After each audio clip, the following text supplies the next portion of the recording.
My name is Nuri Mercer. I'm 28, First Lieutenant, United States Army. My grandma was an Army nurse. No medals, no records. She lived poor, died the same way. A small house on the east side of Richmond, a vegetable garden, hand-brewed coffee, and nothing in the bank. That's what everybody believed. At Arlington, it was just me. No family, no flowers except mine. 80 white headstones of nurses standing in rows like a formation nobody dismissed. A four-star general walked up. He shook my hand. "Fly to Geneva," he said. "Give them your grandmother's name. They'll understand." They understood. And what I found there, $12 million, 247 lives saved, and a secret my grandmother carried to her grave, turned my family inside out. Before I go on, please take a moment to like and subscribe, but only if you genuinely connect with this story. Drop a comment with your location and local time. I love knowing where you're listening from. Now let me take you back to a Tuesday in March, cold enough that the dogwoods hadn't bloomed yet, the morning my grandmother died.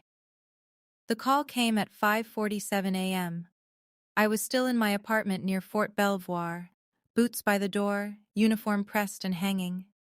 A nurse at Richmond Community Hospital, her voice careful, rehearsed, told me Ruth Mercer had passed in the night.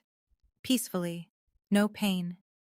I sat on the edge of my bed for a long time. My grandmother lived in a small house on the east side of Richmond. Creaking hardwood floors, a vegetable garden she tended every morning before sunrise, the smell of hand-brewed coffee that soaked into the curtains and never left. The house was worth less than my sister's engagement ring. Nobody in my family thought that was strange. I did. She raised me on a phrase I heard so often it became the rhythm of my childhood. Discipline is kindness, Nuri. Kindness to your future self. It was the reason I enlisted. The reason I made it through 18 months in a combat zone, stitching soldiers back together while mortar rounds shook the ground. Everything steady about me started with her. I called my mother first. Diane picked up on the fourth ring. "Well," she said, "she lived a long life. Let me know about the arrangements." That was it. No tears, no silence that meant grief was too heavy for words. Just a transaction. I called my sister Brooke next. Voicemail. I left a message she wouldn't return for 3 days. That evening, I drove to the house. Let myself in with the key she'd given me when I was 16. Sat at her kitchen table. Opened drawers I never had reason to open before. In the nightstand, tucked behind a Bible and a tin of peppermints, I found a yellowed envelope. Handwritten across the front, Arlington, Section 21. Inside was a military ID card, faded and cracked at the edges. The rank read, Captain. She never told me she was a captain. Arlington National Cemetery in March is a place that makes you forget how to breathe. Rows of white headstones stretching toward the horizon like a conversation the living aren't part of. The sky was low and gray. Frost clung to the grass. Section 21, the nurses' section. I learned about it the night before, a portion of the cemetery where military nurses are buried, going back more than a century. My grandmother earned her place among them, and I hadn't even known her rank. My mother didn't come. "I have a closing this afternoon, Nuri, you understand." Brooke had a wedding tasting. Chad, her fiancé, apparently couldn't reschedule either, so it was just me, a chaplain with kind eyes, and a 7-person honor guard. They folded the flag with movements so precise it hurt to watch. The chaplain said a prayer. The rifles cracked 3 times across the stillness. When it was over, the honor guard left. The chaplain placed a hand on my shoulder and walked away. I stood alone with the sound of wind through bare branches. Then I heard footsteps on wet grass. A man in his 70s approached from the East Road. He wore a Class A uniform, crisp, dark green, brass gleaming even under overcast sky, 4 stars on each shoulder. I recognized the weight of that rank before I processed anything else. He stopped in front of me and extended his hand. I took it. "Your grandmother saved more lives than most generals I've known," he said. His voice was deep and steady, the kind you'd follow into anything. I'm James Calloway. I served with Ruth a long time ago. He looked at the headstone, then back at me. Fly to Geneva, he said. Give them your grandmother's name. They'll understand.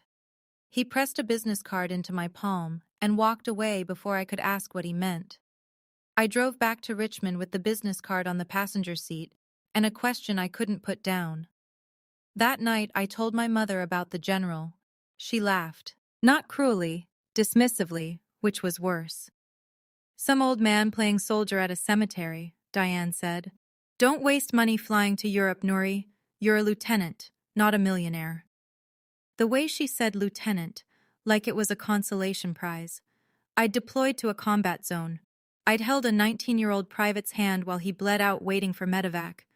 But to my mother, my service was just a career that didn't come with a corner office. Brooke called the next day. One question. Did Grandma leave anything valuable? Like, in the house? I hung up and opened my laptop. I searched every military database I had access to. Army Nurse Corps rosters, Vietnam-era deployment records, awards registers.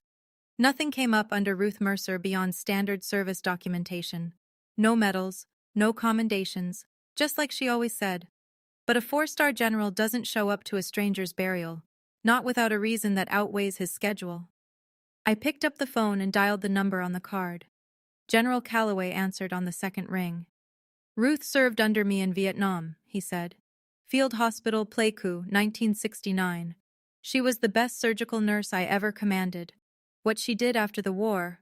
He paused. You need to see it for yourself. See what, sir? I can't explain it over the phone, Lieutenant. This is something you see in person. Go to Geneva. There's a foundation near Lake Leman. Give them her name. He wouldn't say more. I stared at the phone for a long time after he hung up. The last thing my grandmother would have wanted was for me to ignore a 4-star general's direct guidance. I used leave days and savings to buy the ticket. 9 hours, Dulles to Geneva. My mother's reaction was predictable. You're throwing away rent money on a wild goose chase, Diane said. Your grandmother lived in a shack, Nuri. There's nothing in Geneva for us. I packed light.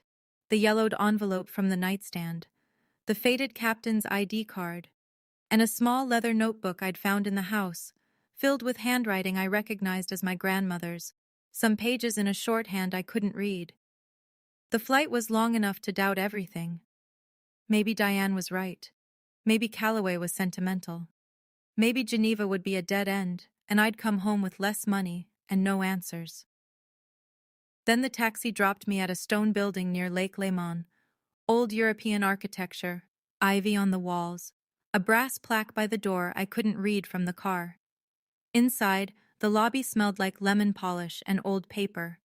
A woman behind a mahogany reception desk looked up. Your name? Nuri Mercer. A pause. The woman's fingers stopped moving over her keyboard. And your grandmother's name? Ruth Mercer. Something shifted behind her eyes. She picked up the phone, spoke quietly in French, and set it down. 1 moment, please. 2 minutes passed. A door opened at the far end of the hall. A woman in her late 60s stepped out. Silver hair, gray suit, posture that suggested decades of boardrooms and precision. She crossed the lobby with the measured pace of someone who didn't waste motion. She stopped in front of me and extended her hand. Ms. Mercer, we've been expecting you. She held my grip a beat longer than protocol required. Your grandmother made arrangements. Please, come inside. I followed her down a corridor lined with framed photographs I didn't have time to read, and I understood that whatever waited at the end of this hallway was going to change everything. Her name was Margaret Linden, 68 years old, trust attorney. She'd managed my grandmother's affairs for more than 2 decades, and the way she spoke about Ruth, with precision but also reverence, told me this wasn't a routine client relationship. The conference room had a long walnut table and windows overlooking the lake. Margaret set a leather binder in front of me and opened it to the first page. 22 years ago, she said, your grandmother established an irrevocable charitable trust through this foundation. It was funded by royalties from a patent she co-developed, a field surgical technique for treating blast wound hemorrhaging. The U.S. military adopted it in the late 1980s. The royalties accumulated over 3 decades. I stared at her. The current value of the trust is $12,400,000. The room tilted. I gripped the edge of the table. The trust's sole purpose, Margaret continued, is to provide financial assistance to veterans facing hardship, surgical procedures, vocational training, housing, emergency support.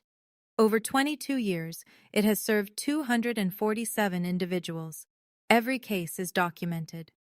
She turned the binder to a section of records. Names, dates, dollar amounts. Photographs of men and women I'd never met, each one with a story that started in a foxhole or a field hospital and ended with a second chance. Your grandmother designated you as successor trustee, Margaret said. You, and only you, will oversee the trust going forward. Why me? Margaret paused. Then she reached into the binder and removed a sealed envelope. My name on the front. My grandmother's handwriting. She left this for you. She specifically excluded all other family members from any role in this trust. Margaret met my eyes. Her instructions were very clear, Lieutenant. I held the envelope and felt the weight of $12 million I never knew existed pressing against my chest like a second heartbeat. I opened the letter alone in my hotel room overlooking Lake Lemán. The paper was thin, the same stationery she used for grocery lists and birthday cards, nothing fancy. That was Ruth Mercer. Her handwriting was steady, no tremor. She'd written this years ago, when her hands were still sure. Nuri, if you're reading this, I'm gone, and you've met Margaret. I'm sorry I kept this from you. I kept it from everyone, and I'll explain why. Every dollar I kept for myself was a dollar someone in worse shape didn't get. I saw boys, 18, 19 years old, lose their legs, their sight, their minds in places the world forgot about. The VA tried. It wasn't enough. So I built something that could be. Your mother will want this money. Your sister will want this money. They'll tell you I was confused or selfish, or that blood comes first. Don't believe them. Blood came first for me too. But some debts aren't paid with money. They're paid with discipline. I chose you because you're the only one who understands that. You chose the army when everyone told you not to. You chose hard over easy. That's all I need to know. Don't break this trust. Don't let anyone turn it into something that serves vanity instead of need. Discipline is kindness, Nuri. Kindness to your future self. I love you. Now go do the work. Grandma. I read it 3 times, cried twice. Then I folded it back into the envelope, washed my face, and called Margaret. I'm honoring every word, I said. I expected nothing less, she said. Before I could hang up, my phone buzzed. A text from Brooke. Mom says you went to Europe? Are you insane? We need to talk about Grandma's house. The work was already starting. I landed at Dulles on a Thursday evening. My mother was waiting in my apartment lobby. She'd driven 2 hours from Richmond, which meant she already knew something. Geneva, Diane said, arms crossed. I found your booking confirmation. You left your email logged in on my old laptop. I'd forgotten about that. A mistake I wouldn't repeat. We sat at my kitchen table. I told her the broad truth, the trust, the charitable foundation, my role as successor trustee. I didn't share the letter. Some things belong only to the people they were written for. Diane listened with a stillness I recognized, the same silence she used when calculating commission on a property she wanted badly. How much? She asked. $12 million. Her eyes changed, not wider, sharper, like a lens adjusting. That money belongs to this family, she said. Your grandmother was my mother. It's an irrevocable charitable trust, Mom. It supports wounded veterans. It's not a family inheritance. You're telling me my mother had $12 million? $12 million? And we lived in that dump? And she gave it to strangers? She gave it to people who lost limbs in combat. Diane stood up. Her chair scraped the floor. I grew up embarrassed, Nuri. I lied about where I came from. I wore the same 3 outfits to school because my mother, apparently a millionaire, chose poverty.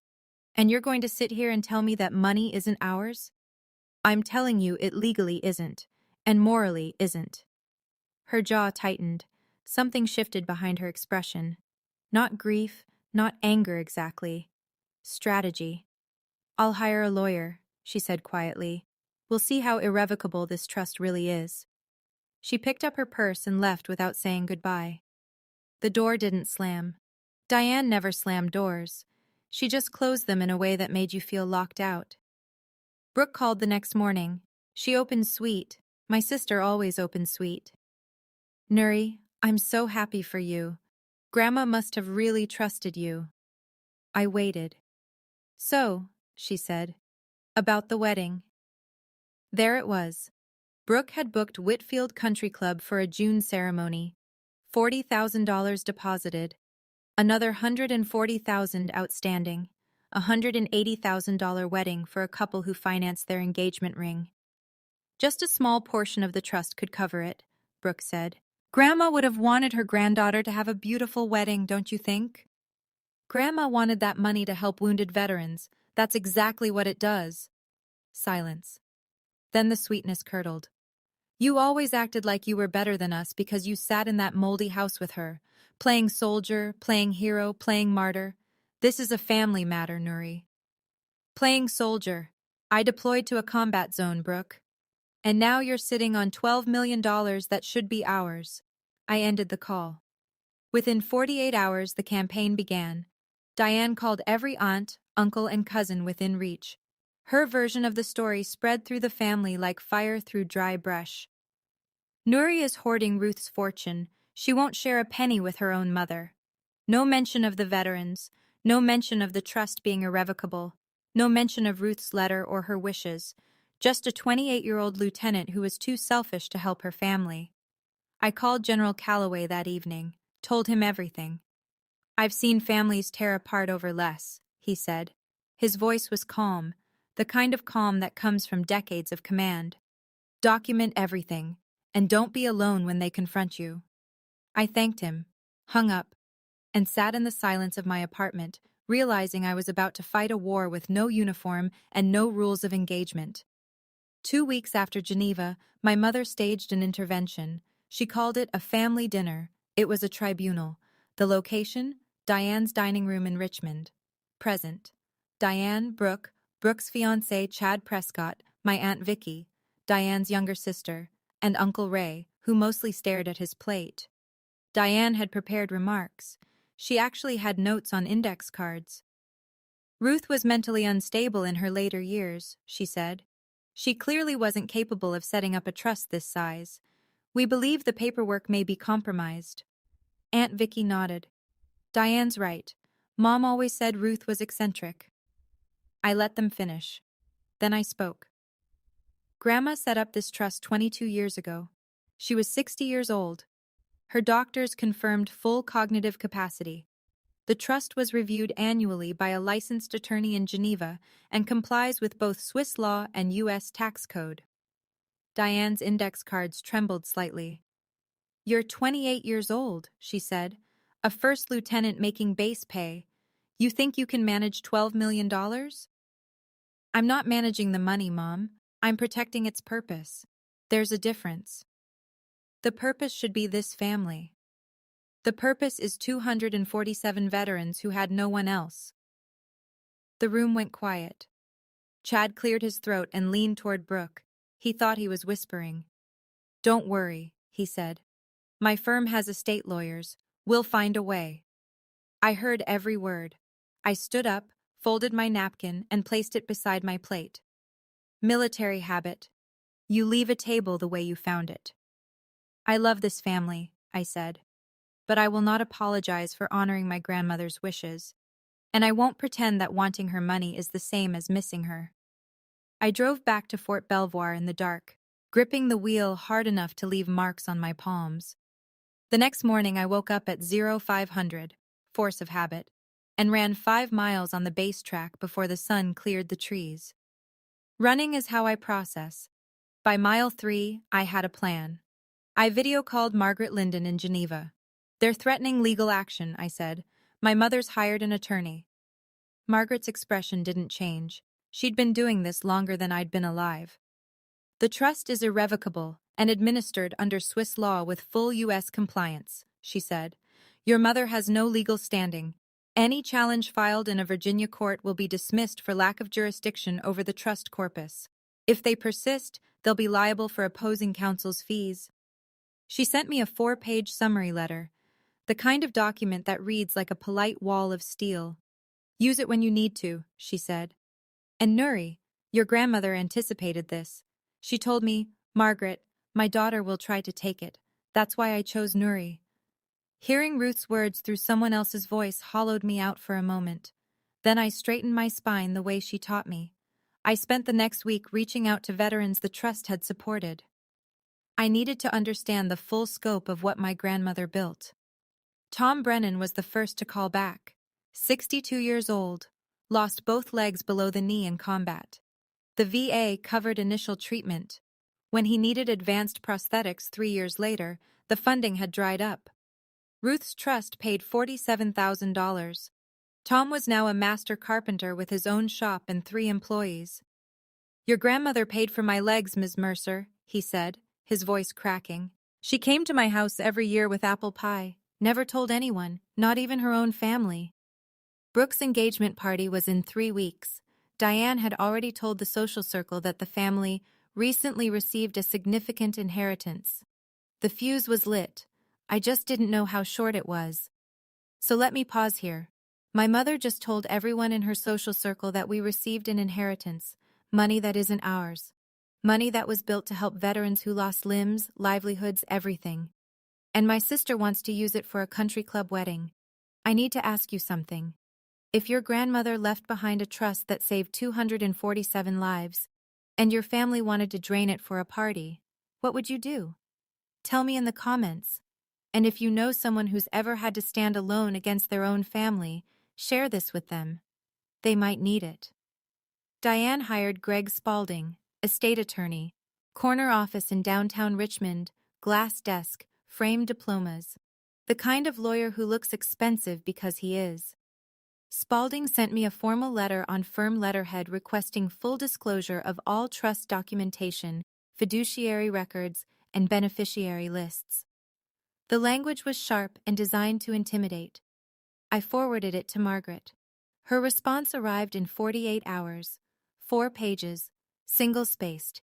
Every paragraph constructed with the precision of someone who'd spent decades making irrevocable mean irrevocable.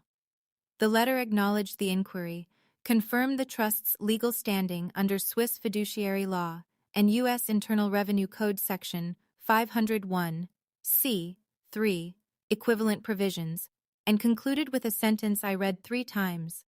Any legal action undertaken without standing will be subject to full recovery of costs, including international counsel fees. Greg Spalding called my mother that afternoon. I know because Brooke texted me about it. Mrs. Mercer, Spalding told Diane, I have to be honest with you. This trust is airtight, Swiss-administered, IRS-compliant, 22 years of clean audits. You'd be spending significant money to lose. Diane's response, relayed through Brooke, find another angle. There was no other angle, but Diane didn't operate on legal logic. She operated on will. 3 days later, Chad Prescott, Brooke's fiancé, financial analyst, country club membership holder, made a phone call to a college buddy named Derek who worked at the Richmond Register. The pitch? A local interest story. Army officer controls secret $12 million fund while her own family struggles. It wasn't true, but truth had never been the point. Chad wanted pressure, social pressure, the kind that doesn't need a courtroom, and I wouldn't learn about it until the damage was already in motion. My mother had always understood audiences. It's what made her good at real estate. She could read a room, shape a narrative, sell a version of reality that made people feel something. She turned those skills on me. The Facebook post appeared on a Tuesday. She didn't use my name directly, She didn't need to. Everyone in her circle knew exactly who she meant. When a mother loses her own mother and then discovers that the inheritance meant for the family is being withheld by someone who refuses to share, you realize family means nothing to some people. Pray for me. 47 likes in 3 hours. Aunt Vicky shared it with a comment. Ruth was suffering toward the end. Someone took advantage of a vulnerable woman. That was a lie. Ruth was sharper at 80 than most people at 50. But lies travel fast when they confirm what people want to believe. The messages started arriving. Cousins I hadn't spoken to in years, family friends, people from Diane's church group. Nuri, your mom is really hurting. Can't you just give them something? Family is everything. Money isn't worth losing your mother over. I heard your grandmother was confused. Maybe the trust isn't what you think it is. I didn't respond. I went to work, showed up to formation, completed my duties, kept my head level. Then a colleague in my unit pulled me aside after PT. Hey Mercer, I saw your mom's post. My wife follows her. Everything okay? My grandmother helped 247 people in silence. My mother couldn't go 2 days without an audience. That evening, I opened my email. A message from a reporter at the Richmond Register. I'm working on a story about a local military officer who controls a fund established by her grandmother. Would you be available for comment? Chad's fingerprints were all over it. I took a weekend pass and drove 3 hours to Roanoke. Tom Brennan's woodworking shop sat at the end of a gravel road, a converted barn with sawdust on the floor and the smell of fresh-cut oak. A sign over the door read, Brennan Custom Carpentry, 3 employees, a full order board. Tom met me at the entrance, 62 years old, broad shoulders, standing steady on prosthetic legs that moved with practiced ease. His handshake was the strongest I'd felt since Calloway's. So, you're Ruth's granddaughter, he said. The soldier. First lieutenant, combat medic. He smiled. She would have loved that. We sat in his office, a small room with a wood stove and framed photos of finished projects. Tom told me his story without decoration. Infantry, roadside explosive device, both legs below the knee. The VA covered initial treatment and basic prosthetics. When he needed the advanced ones, the kind that let you stand at a workbench 10 hours a day, the funding wasn't there. Your grandmother's trust paid $47,000, he said. I got my legs, built this shop, hired 3 guys, 2 of them vets. He pulled a wooden box from a shelf and opened it. Inside were letters, handwritten, 1 per year, each signed RM, never the full name. She visited every year, Tom said. Brought apple pie, sat right where you're sitting, never wanted credit, never mentioned family. He introduced me to 2 other veterans in the area. Each had a similar story, different wounds, different years, same quiet intervention from a woman who could have lived comfortably and chose not to. Before I left, Tom walked me to my car. He looked at me with an expression I recognized, the look of someone who owes a debt they can never repay. If you ever need people to stand up and say what Ruth did, he said, you call me. I'll bring 50 guys who owe her everything. I drove back to Fort Belvoir knowing I wouldn't have to fight this war alone. Diane found a second attorney, someone less cautious than Greg Spaulding, someone willing to file a challenge in Virginia court on the theory that Ruth lacked testamentary capacity, a long shot wrapped in desperation. The email arrived on a Wednesday evening, copied to Brooke, Chad, Aunt Vicky, and me. Diane's words, but clearly drafted with legal input. Nuri, you have until Brooke's engagement party to agree to a redistribution of the trust assets among immediate family members. If you refuse, we will proceed with legal action in Virginia and cooperate fully with media inquiries regarding the fund's administration. This is your last chance to do the right thing for your family. An ultimatum, delivered like a cease and desist letter to your own daughter. I forwarded it to Margaret. Let them file, Margaret said. Her tone hadn't changed since the first time I called her, measured, unshakable. Virginia courts have no jurisdiction over the trust corpus. It's administered under Swiss law. Any filing will be dismissed, and they'll owe costs. I'll prepare a response. I thanked her. Then I sat with the harder question. Brooke's engagement party was in 10 days. Whitfield Country Club. 80 guests. Champagne. A celebration I'd been invited to before any of this started, back when I was just the younger sister who chose the army over a real career. I could skip it. No one would blame me. Diane had turned it into a battlefield. But I kept hearing Calloway's voice. Don't be alone when they confront you. Then a second thought. Diane had also invited a reporter from the Richmond Register. She wanted the confrontation public. She wanted witnesses to her version. Fine. If she wanted witnesses, I'd bring mine. I wasn't going to hide. I called General Calloway that night. They've given me a deadline, I said. My sister's engagement party. My mother plans to make a speech, publicly, in front of 80 people, accusing me of keeping the trust from the family. She's invited a reporter. Calloway was quiet for a moment. Then, Ruth told me this would happen. She said, James, my daughter will try to take it. That's why I chose Nuri. Sir, I don't want to turn my sister's party into a confrontation. It's already a confrontation, Lieutenant. Your mother made it one the moment she sent that email. All I'm offering is the truth. He was right. Diane had chosen the venue, the audience, the narrative. She'd invited the press. She was counting on me being alone, outgunned, and too loyal to fight back in public. I'll come, Calloway said. And I won't come alone. Only if they go first, I said. I won't ambush my own sister's party. Agreed. If your mother doesn't attack, we're just guests paying respects. He called Tom Brennan. Tom called 4 other veterans the trust had supported. 5 men who owed their livelihoods to Ruth Mercer's quiet generosity. We'll be there by 6, Calloway said. Dress blues. I nodded even though he couldn't see me. Military habit. That evening, going through my email, I found something that tightened every muscle in my back. Diane had sent the engagement party invitation to Charlotte Hayes, the reporter from the Richmond Register. Not Derek, Chad's buddy. Charlotte, a real journalist with a real byline.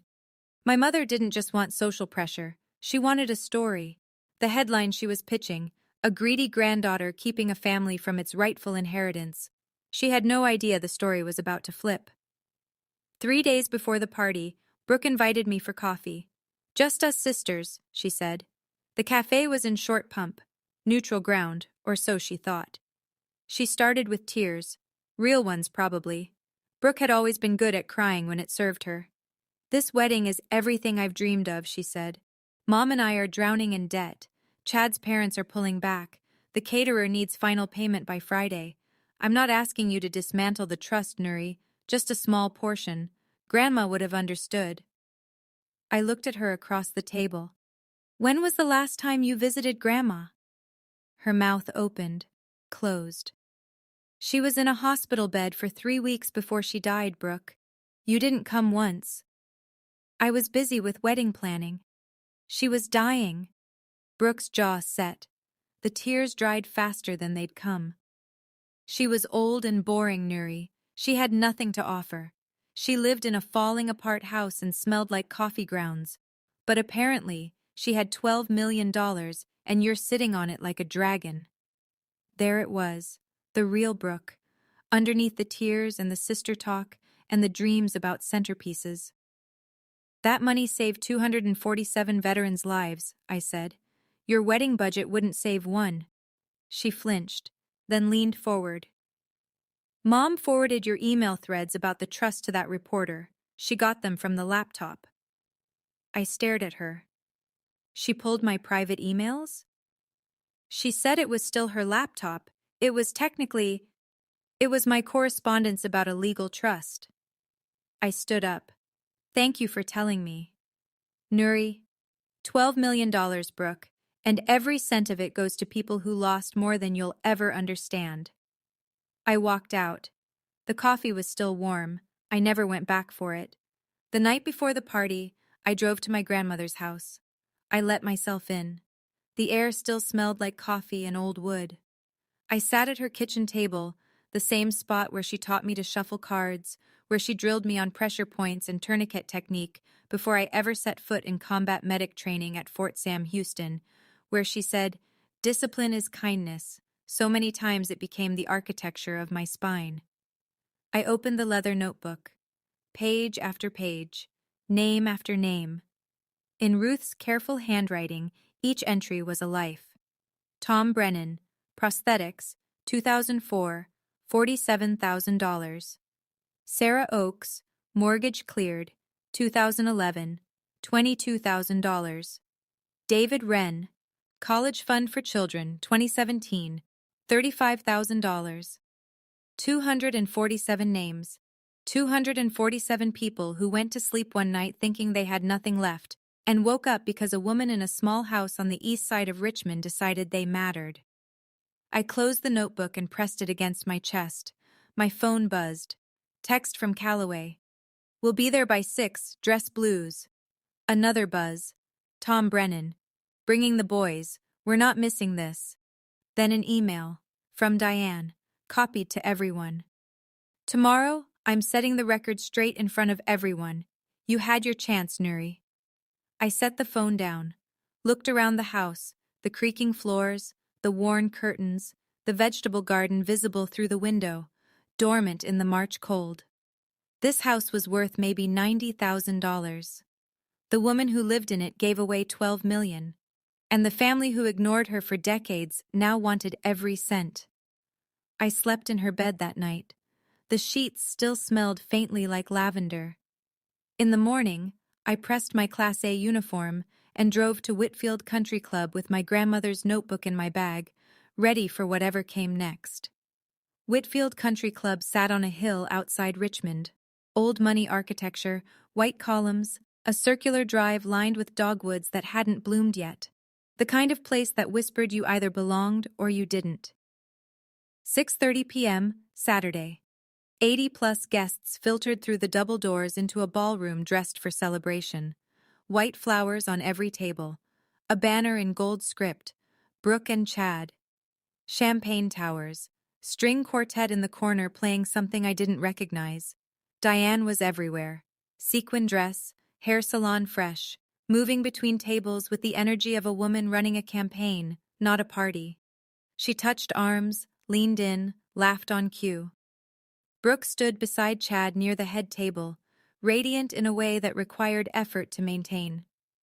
I arrived in my Class A uniform, dress greens, ribbons above the left breast pocket.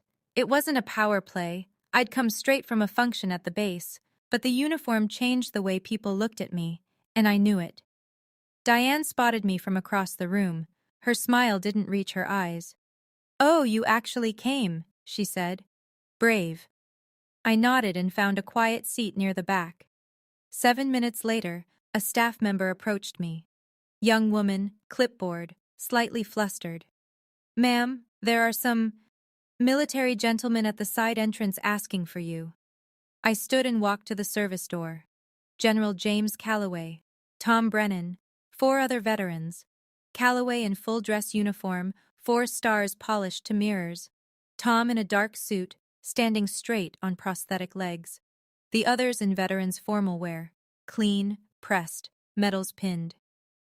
"Evening, Lieutenant," Callaway said. "Evening, sir." "Just say the word."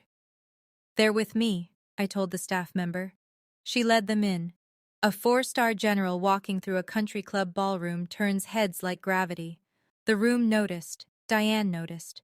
Charlotte Hayes, the reporter, was already seated near the bar, notebook open. She noticed too. The toasts began at 7:15.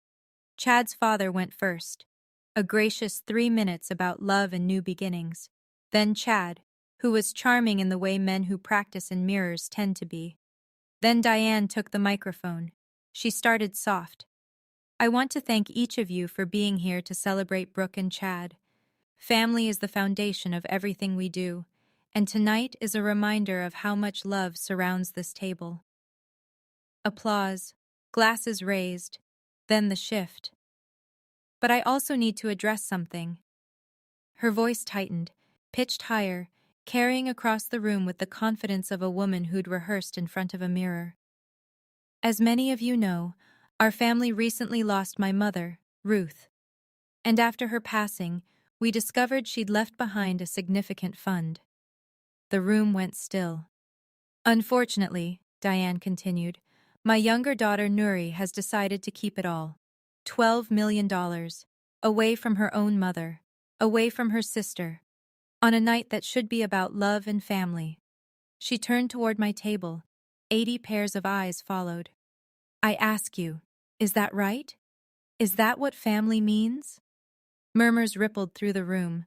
I felt the weight of judgment from people who didn't know a single fact about the trust, Ruth's wishes, or the 247 veterans whose lives depended on that money staying exactly where it was.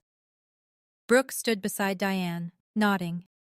Chad whispered something to his buddy Derek near the bar. Charlotte Hayes wrote faster. I just want what's fair, Diane said. For my family.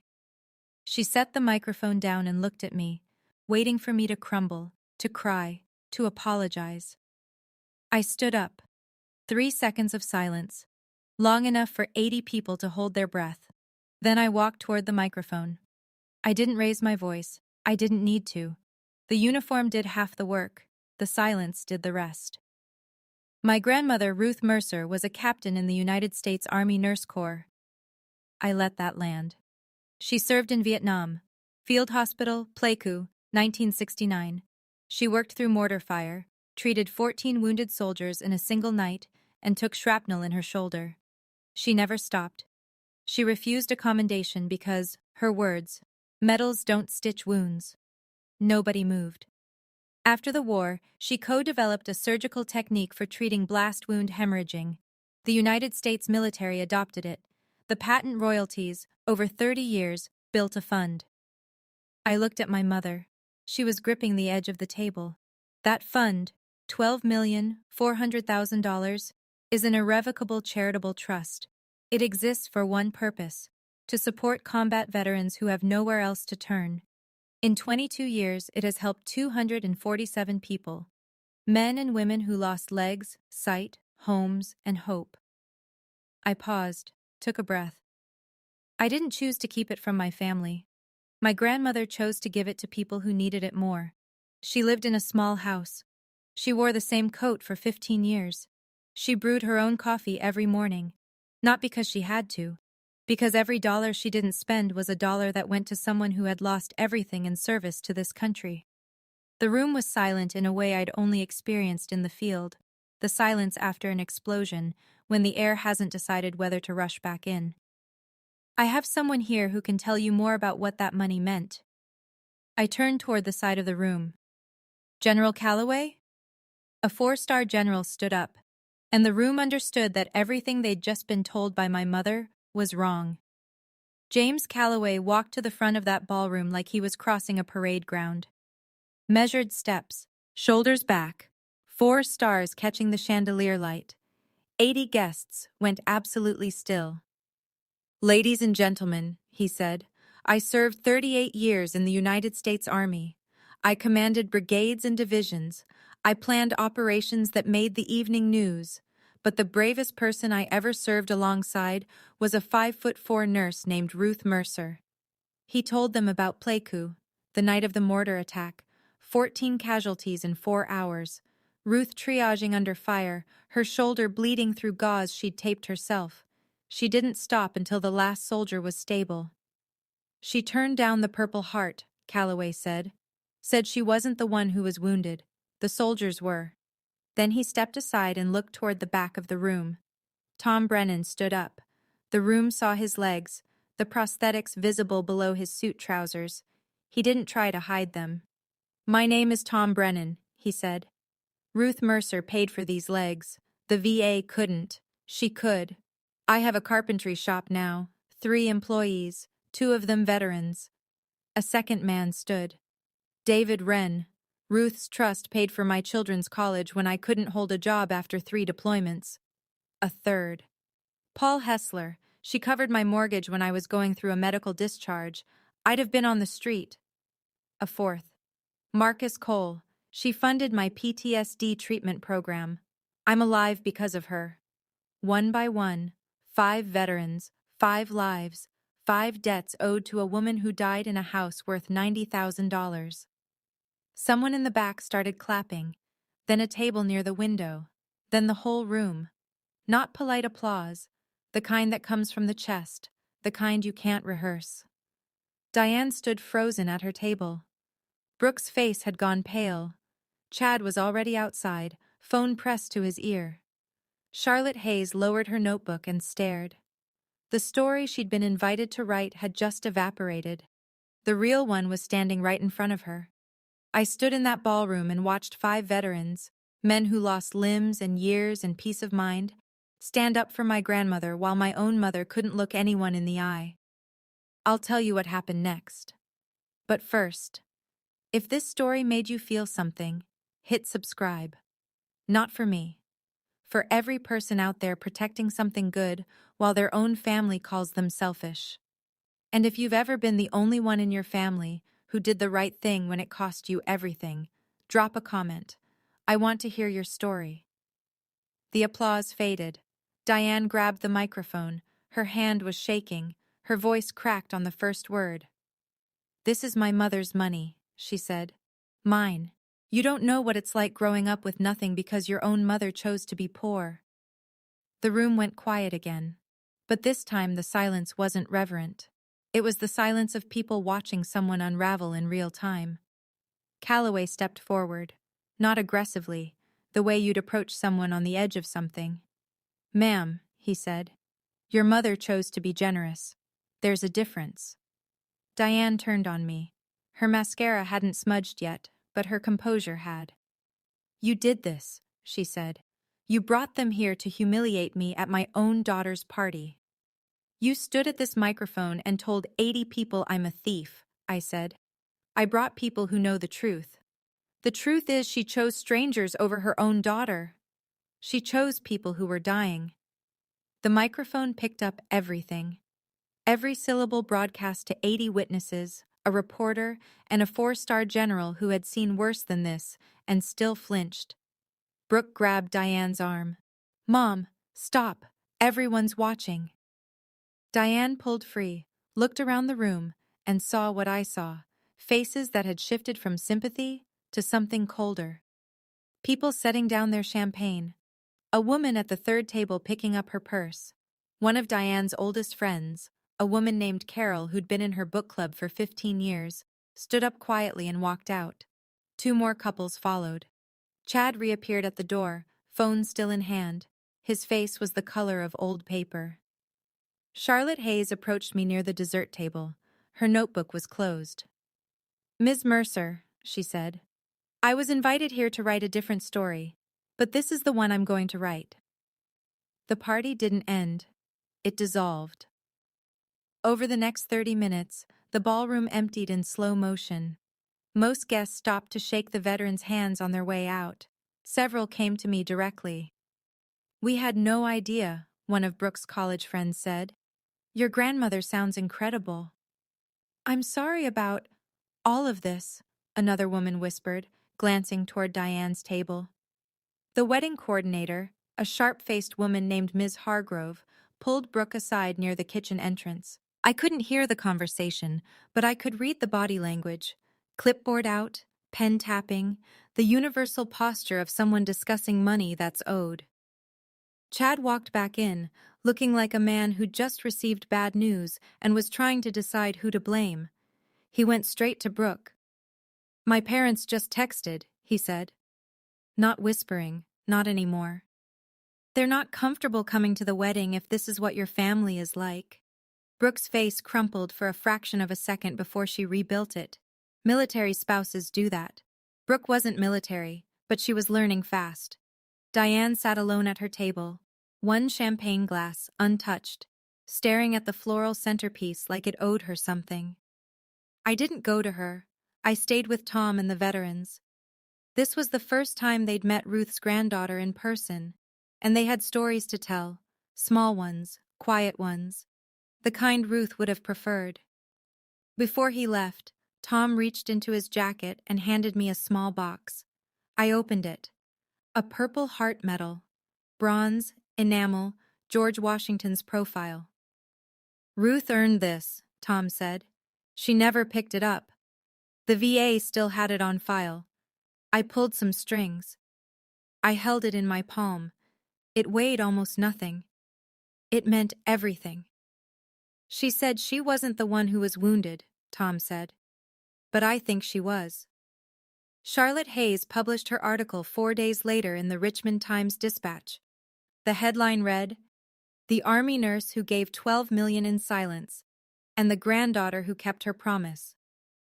It was the kind of article that makes you set down your coffee and read it twice. Charlotte had done her homework. Interviews with Calloway, Tom, 2 other veterans, Margaret Linden by phone from Geneva. She'd pulled Ruth's military service record and confirmed the patent. She'd spoken to 3 guests at the engagement party, all on the record. The article didn't attack Diane by name. It didn't need to. The contrast between Ruth's quiet generosity and the family's public demand for the money spoke for itself. One paragraph mentioned family members who sought to redirect the trust's charitable assets for personal use. 80 people at that party knew exactly who that meant. The article went digital at 6 a.m. By noon, it had been shared more than 50,000 times. By evening, it was on the front page of 3 military veteran forums and trending on social media under a hashtag I hadn't created and couldn't control. My mother's Facebook post, the one about being abandoned by her own daughter, was still public. The comments section transformed overnight. Strangers who'd read the article flooded it with responses that Diane couldn't delete fast enough. Aunt Vicky called Diane that afternoon. I wasn't on the call, but Brooke told me about it later. "You told me Ruth was senile," Vicky said. "You told me she was confused. You lied to me, Diane, about our own mother." Vicky hung up. Greg Spaulding, the first attorney, the cautious one, called Diane the next morning. "I'm withdrawing from the case," he said, "and I strongly suggest your second attorney does the same." The narrative had flipped, and Diane was standing on the wrong side of it. The fallout reached Brooke 3 days after the article. Chad's parents, Frank and Lydia Prescott, the kind of people who donated to veterans' charities at Christmas and displayed the receipts on their mantle, called Brooke directly. "We love you, sweetheart," Lydia said, "but the way your family behaved at that party, demanding money from a veterans' trust, in front of all those people, we need some distance." Chad said the rest himself, standing in their shared apartment, overnight bag already packed. "I can't start a marriage with this kind of baggage, Brooke. I need time." He didn't say how much time. He didn't need to. The overnight bag said enough. The wedding was postponed indefinitely. Whitfield Country Club retained the $40,000 deposit under the cancellation penalty clause. Ms. Hargrove was sympathetic in the way people are sympathetic when contracts are involved. Brooke called me for the first time in weeks, not to demand, not to strategize, to cry. I listened. I didn't say I told you so. I never would. "I'm sorry this is happening to you, Brooke," I said. "I really am." "It's all falling apart," she whispered. "I know. Can you just fix it?" "I can't break the trust, and I won't pretend what you and Mom did was okay." Long silence. "Mom told me Grandma never loved us," Brooke said. "She said Grandma was cold and selfish. I believed her, Nuri. For 20 years I believed her. Grandma wrote letters to every veteran she helped. She knew their children's names. She visited Tom Brennan every year with apple pie. She never visited us. You never invited her." The line was quiet for a long time. Then Brooke hung up. Not angry, just empty. I set the phone down and looked at the purple heart on my desk. Ruth earned it. Her family never knew. The numbers told the story more clearly than I could. Diane lost 3 real estate clients within the week. In a small market like Richmond's suburban corridor, reputation is currency. When clients Googled her name, the article came up before her listings. One client, a couple relocating from Northern Virginia, emailed to say they'd decided to go in a different direction. The others simply stopped returning calls. Aunt Vicky cut contact entirely, changed her number, unfollowed Diane on every platform. 26 years of sisterhood dissolved in a phone call. Diane's second attorney, the one willing to file the capacity challenge, withdrew after reading the article and the response from Margaret's firm. "This case is unwinnable and reputationally toxic," he told Diane. "I can't attach my name to it." Total financial damage to Diane and Brooke: $40,000 in forfeited wedding deposits, $15,000 in legal fees across 2 attorneys. The engagement, value incalculable, effectively over. On the other side of the ledger, Ruth's trust received $340,000 in unsolicited donations in the 2 weeks following the article. Veterans organizations shared the story across their networks. A retired colonel in Texas sent a check for $25,000 with a note, "For Ruth, I wish I'd known." Callaway introduced me to the National Veterans Advocacy Coalition. They wanted to partner with the Trust on a new housing initiative. Margaret confirmed the paperwork could be structured within the existing charter, and the morning after the article went viral, I received an email from the Trust Advisory Board in Geneva. "We'd like to meet with you next month to discuss expanding the fund's mission." Ruth Mercer built her trust in silence.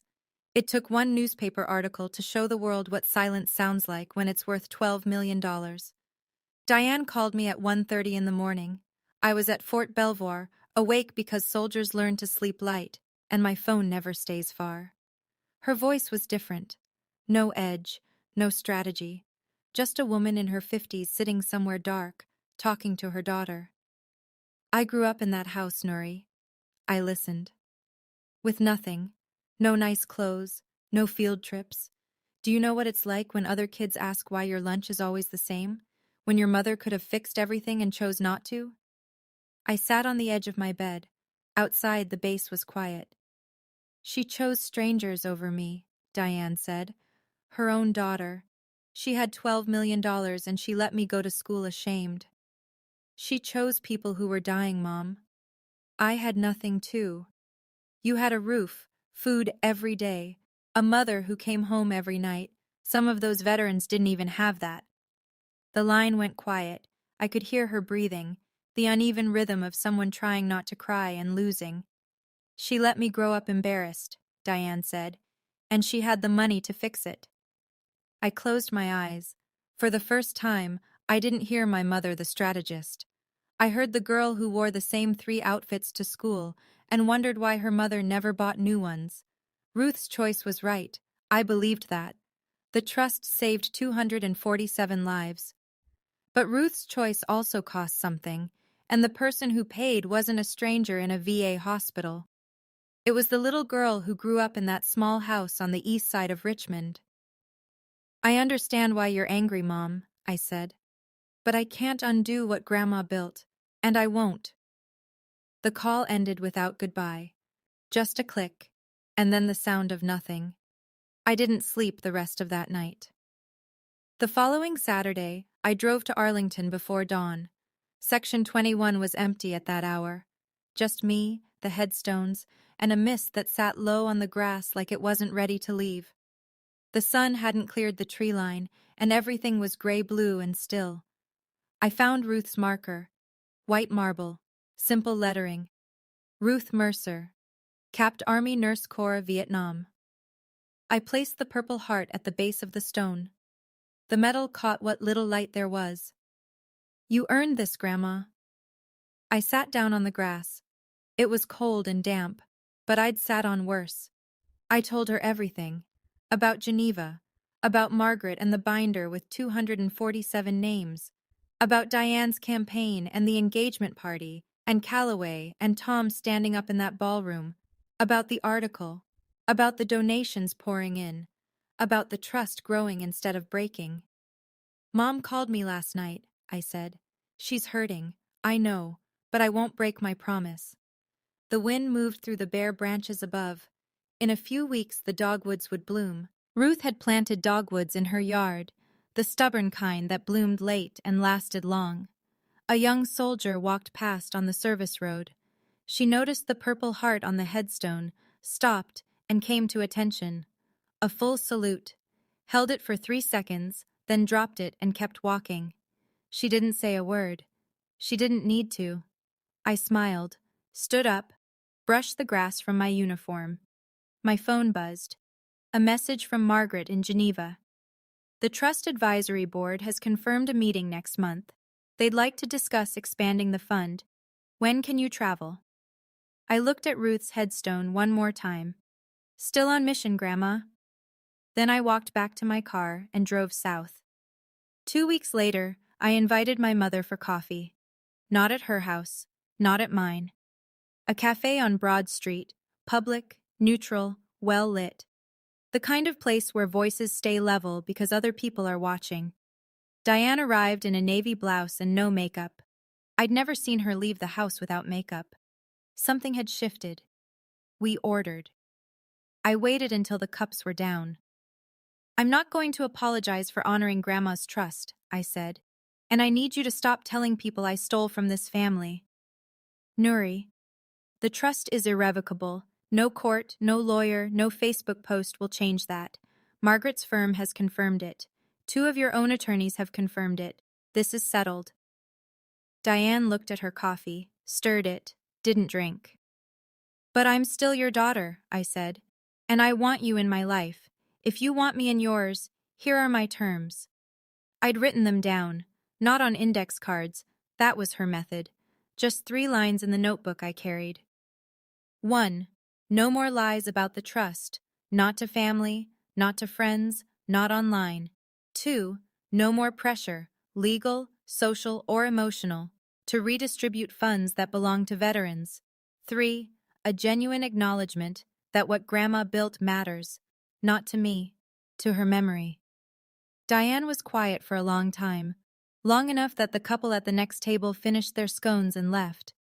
I don't know if I can do that, she said, not defiant, honest.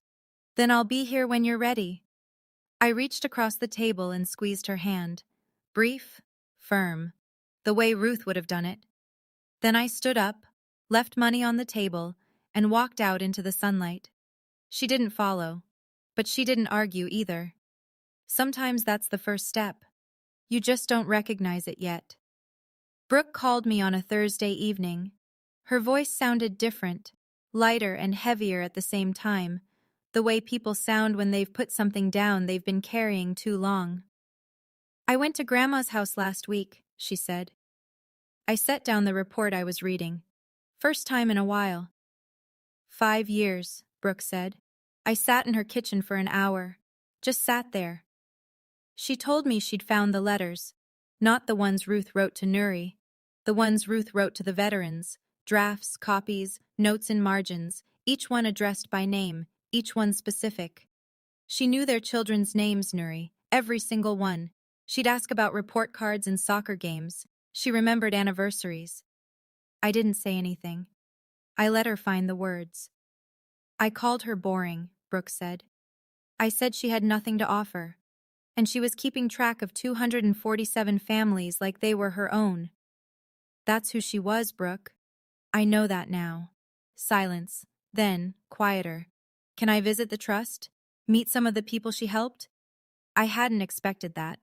Of all the outcomes I'd mapped, because the Army teaches you to plan for contingencies, my sister volunteering to engage with the trust wasn't on the list. Yes, I said. I'd like that. I started volunteering at the VA hospital on Broad Street, she said. Twice a month. Reading to patients mostly. It's hard, but it helps. That would have made Grandma proud. Chad texted last week. Wants to talk. How do you feel about that? Not ready. I need to fix me first. I almost smiled.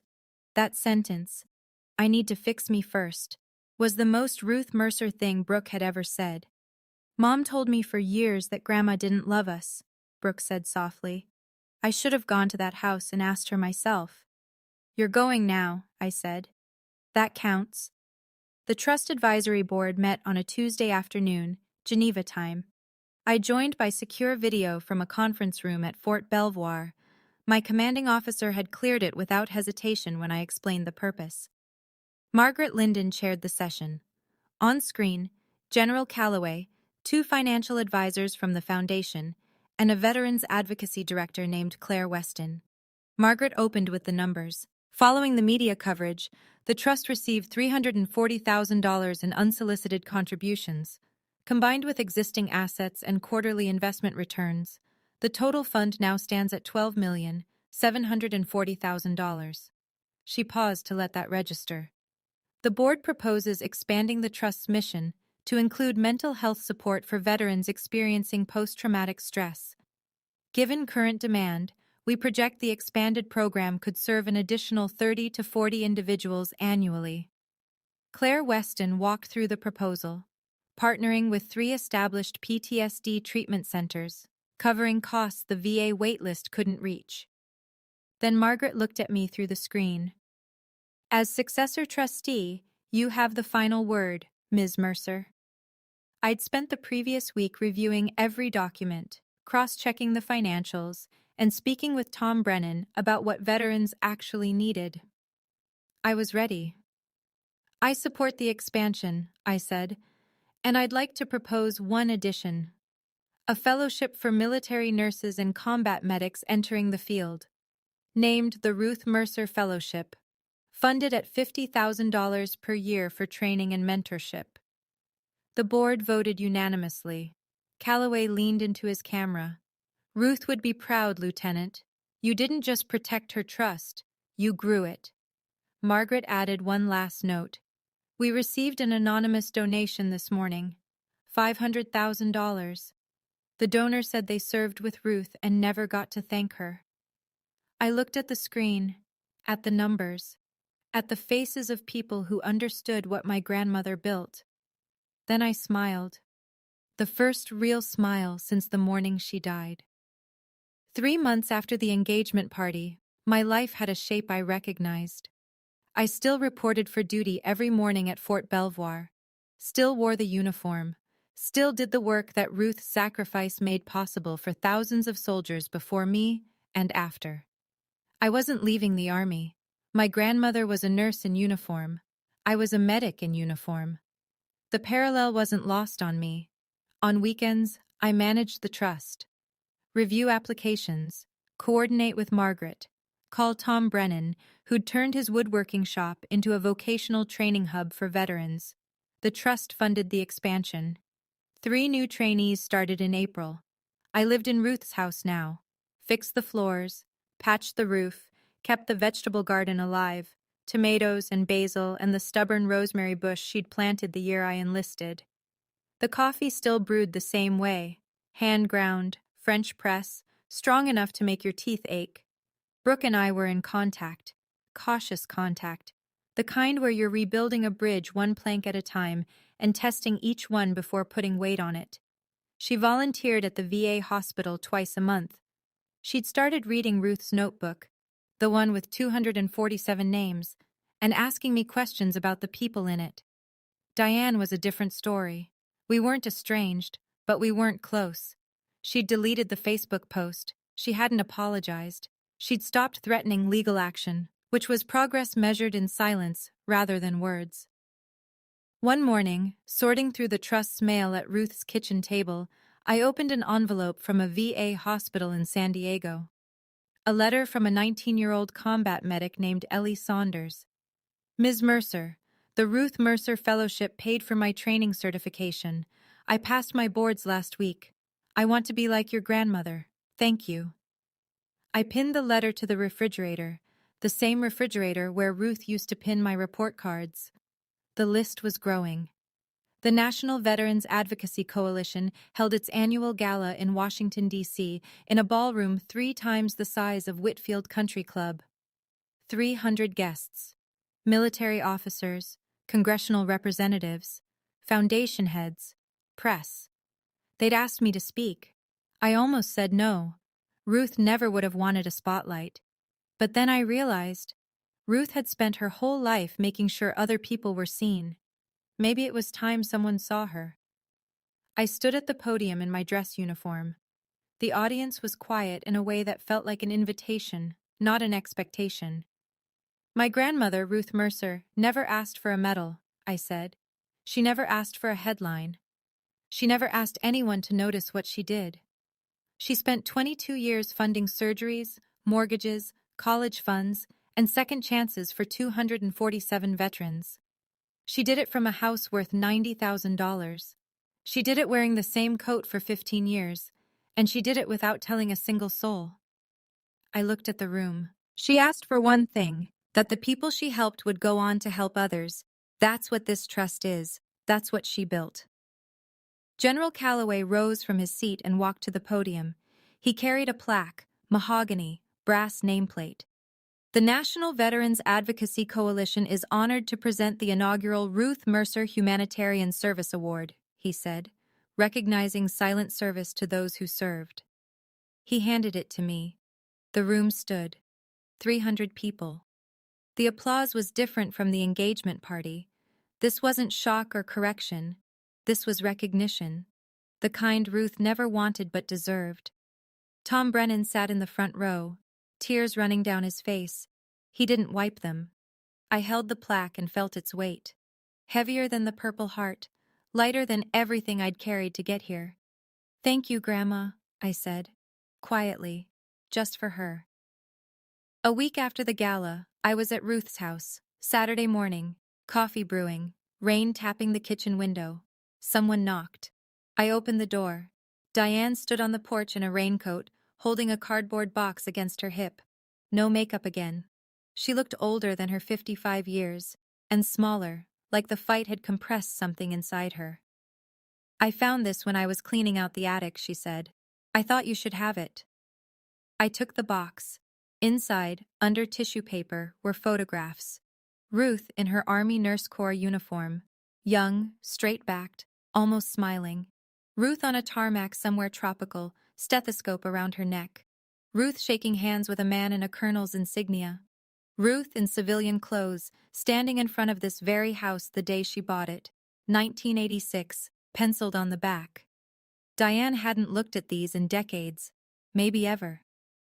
Come in, I said.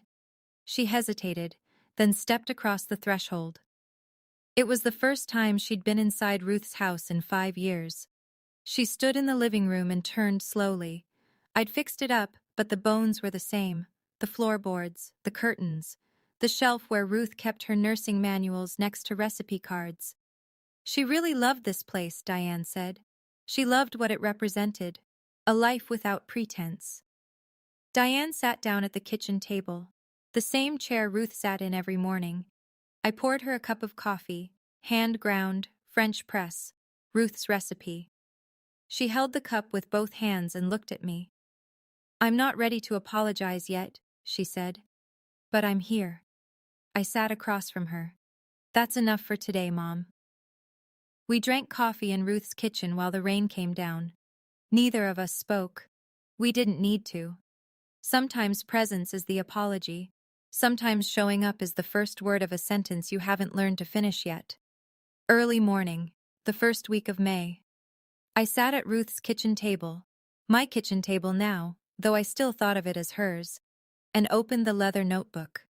247 names in her handwriting, each one a person she chose over comfort, each one a debt she paid to people the world had forgotten. I turned to the next blank page, took a pen. 248. Ellie Saunders, Ruth Mercer Fellowship, Training Certification, 2025. The first name in my handwriting, in a notebook full of hers. The list was continuing. Outside, the dogwoods had finally bloomed. Late, the way they always did in Virginia. White blossoms against dark branches, quiet and stubborn and lasting. Ruth planted them the year I was born. She said they'd bloom when they were ready and not a day before. I closed the notebook and slid it into my bag next to the summary letter from Margaret, the Purple Heart, in its velvet box, and the letter Ruth wrote me in Geneva. Then I pulled on my uniform. Boots laced tight, cover squared. The face in the hallway mirror looked like someone my grandmother would have recognized, not because of the rank or the ribbons, but because of what was behind the eyes. Before I walked out, I stopped at the framed photograph on the hallway shelf. Ruth in her army greens, young and steady, looking directly at the camera, like she was daring the world to underestimate her. I touched the frame. 248 now, Grandma. I opened the front door. The May air was warm and clean, smelling like cut grass and dogwood blossoms. A Carolina wren was singing from the rosemary bush, loud and certain, the way small things are when they don't know they're small. I stepped outside, closed the door behind me, and walked toward the day like a woman who knew exactly what she was carrying and why. Discipline is kindness, kindness to your future self. She told me that my whole life. I finally understand what she meant. That's my story. My grandmother lived like she had nothing because she gave everything to people who had less. My family wanted her money. I chose her mission. If this story made you feel something, if it reminded you of someone in your life who gave without asking for credit, I'd love to hear about them in the comments. And here's a question. If you had to choose between keeping the peace with your family and protecting something that mattered, what would you do? Option A, protect the mission. Option B, keep the peace. Tell me below. And if you haven't subscribed yet, now's a good time. There are more stories in the description. People like you and me, standing up when it costs everything. Thank you for staying until the end.